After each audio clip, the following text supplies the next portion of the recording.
Hi, Jason. And President Donald Trump breaks bread with the domestic three CEOs. What does it mean for the future of the auto industry? Glad you're with us for Local 4 News at 6. A new administration begins, and the Detroit automakers are thrust into the D.C. spotlight again. But unlike 8 years ago, they're on top with record sales, and yet changes within the industry seem to be a priority for President Trump. It's got a lot of people wondering, where is all of this leading? And among those people, our business editor, Rod Maloney, live tonight from Washington with that part of the story. He's at the Capitol. Rod?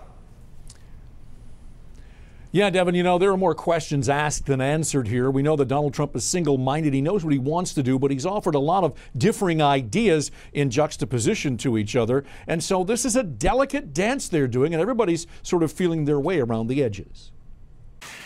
We're going to make the process much more simple for the auto companies and for everybody else that wants to do business in the United States. What that all looks like, of course, is the big question. Getting the loudest applause, says Michigan Senator Gary Peters, is a tough stand against China. And our economic competitors need to know they can't push around the United States.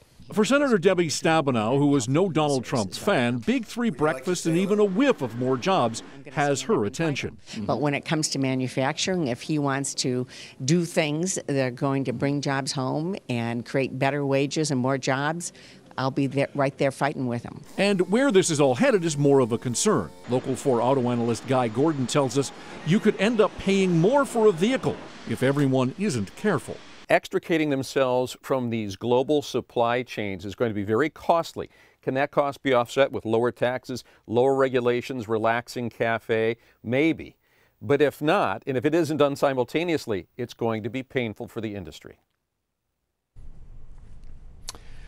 Now, let's remember that this is just a stepping off point. Remember yesterday when the president met with business leaders, including Mark Fields from Ford. They're coming back in 30 days. Now, there's no breakfast scheduled for down the road that we know about at this point, but clearly they are talking. They feel the need to talk to each other, and it looks like they're open to that prospect. So where this is headed, anyone's guess, but they're going to work hard at it, no doubt. Back to you. And Rod, with the president following through on his promise in the TPP, we've got Chinese trade policy really in the spotlight again.